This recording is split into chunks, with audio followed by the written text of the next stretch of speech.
Hey everyone, today we are exploring the woods again.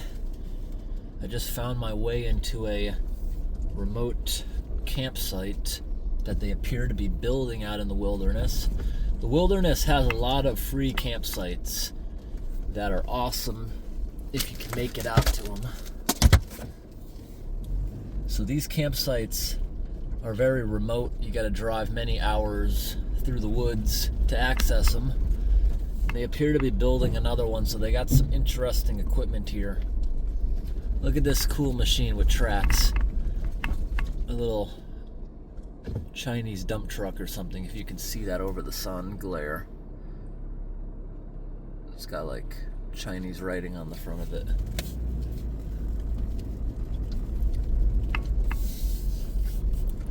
So I'll come up here to the left. It's a dead end with a couple campsites they're building. They got a bunch of dirt and gravel to improve the road. Got the mini excavator, ton of rocks that I'm assuming they pulled out of the road and they'll use for drainage. Up there there's a gate. Don't know where that goes.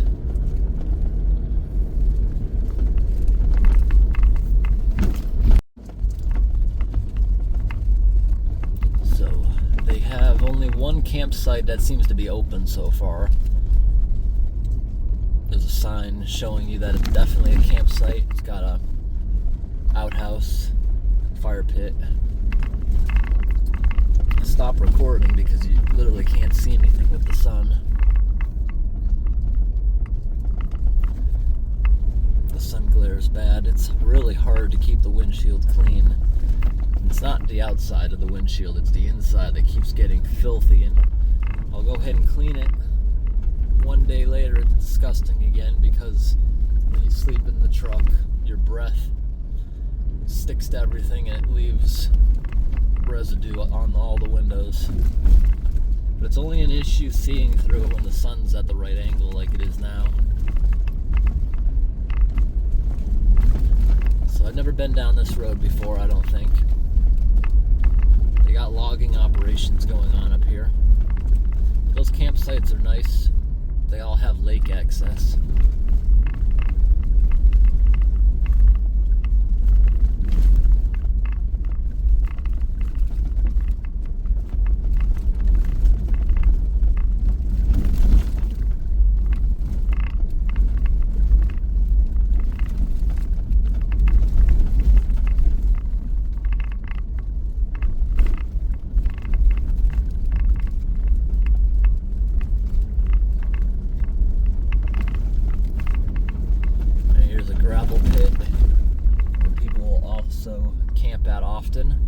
There's even a few fire pits in it. Logging company doesn't care if you camp in their abandoned fire pits.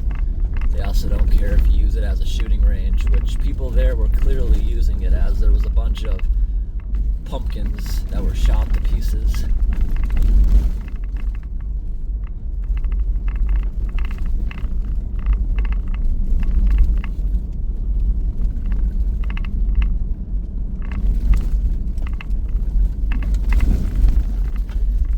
I always mention how the camera can usually see things better than the human eye. I guess not the dirty windshield. I can see better than the camera in that instance. But now we're turned away from the sun, which is good. We're driving through a beautiful birch forest. The majority of the trees around the next couple corners are birch.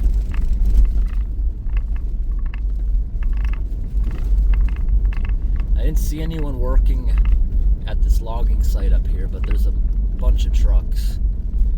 So I'm assuming they're out in the woods with the heavy equipment.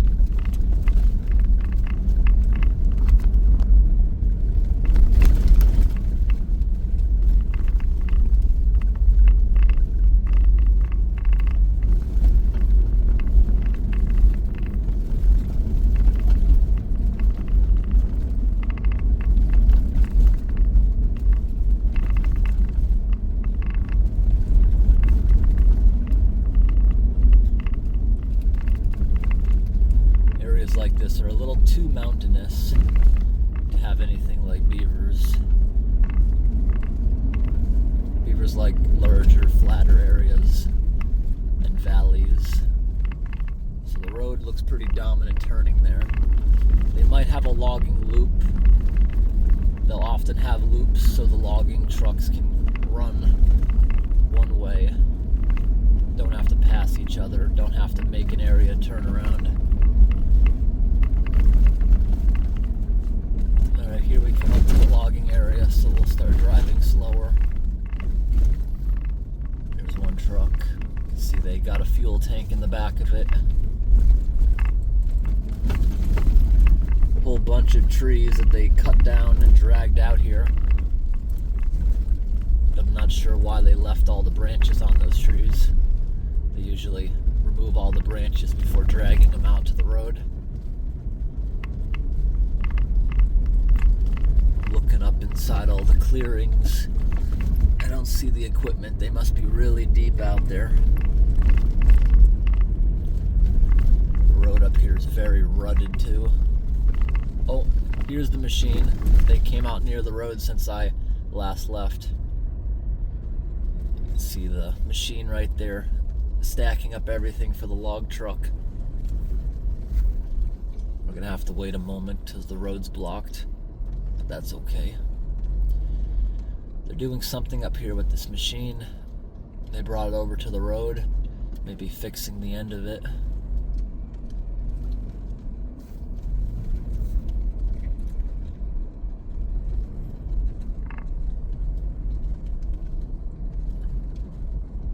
Just gonna have to wait until he's done doing whatever it is.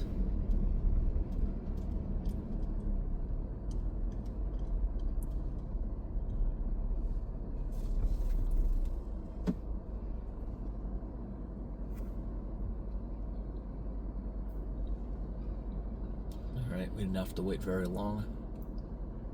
Here we go.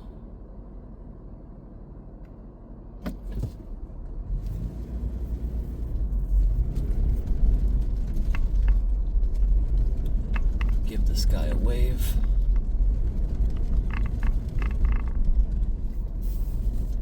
There's not much room, but enough. I think he's adding lubricants to that machine. The whole back of his truck, I don't know if you can see how weighed down that is. He has it really overloaded with hydraulic fluids, fuel, grease, all kinds of stuff just packed in the back of that truck bed. An unbelievable amount of it. Now take a look at all these logs. Those logs are beautiful, and you can smell it from inside the truck. It smells really good. Really nice logs. The road's a bit of a mess from the heavy equipment coming out here. I love driving through these logging sites. They always smell so good. And that mailbox you're seeing is where they keep the work orders.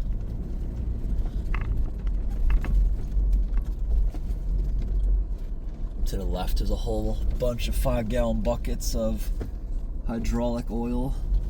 That's a common sight out here because those machines, as they age and get abused, start leaking hydraulic fluid from the pistons if they aren't replaced often.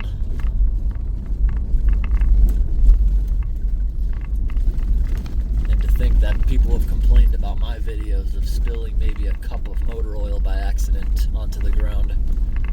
But these guys out here have to fill up their machines with 5-gallon buckets of fluids every single day because it leaks quite a bit. You know what was the most disgusting oil spill, and I really regret not recording this phone call with the train company years ago, and I'm not going to mention the name of the company because I don't have any sort of proof of this since I didn't record the phone call. But years ago, a private railroad company in Massachusetts, I reported that maybe one of their tanker cars was leaking because there was a trail of oil all the way down the railroad tracks. And I called them left a message. They had called me back, and I talked to the guy, and he said, well, we checked a bunch of our train cars around the area. We didn't find anything leaking. I told him it looked like crude oil or something, maybe leaking out of your tanker cars. And the guy told me that, no, it's not that. A lot of our locomotives on this private railway line, it's a short line railroad that was in Massachusetts, and the guy told me that those are really old engines. They leak a lot of oil. We got to put like a 55-gallon drum of motor oil in those things every single day when we start up. It's that coming out of them. They leak like crazy, and they just never do the engine work. They never rebuild the engines. They can't afford it because it's a short line railroad.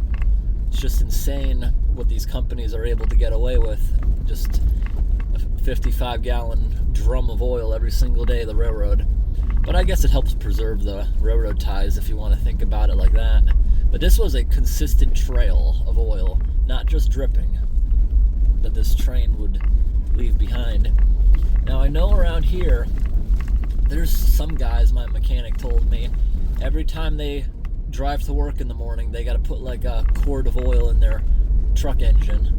And there's no law against it. Your vehicle is allowed to leak as much oil as you want, as long as it's not dripping on something hot that could cause a fire. There's no law against it. There's just safety rules. It can't be dripping on the exhaust system where it could cause a fire.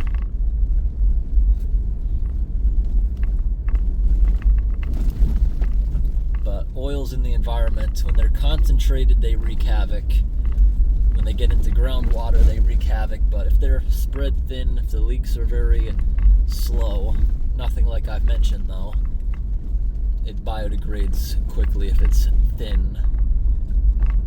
We see natural oils out in the swamps all the time too. It's the same place any oil comes from, rotten plants and stuff in the mud.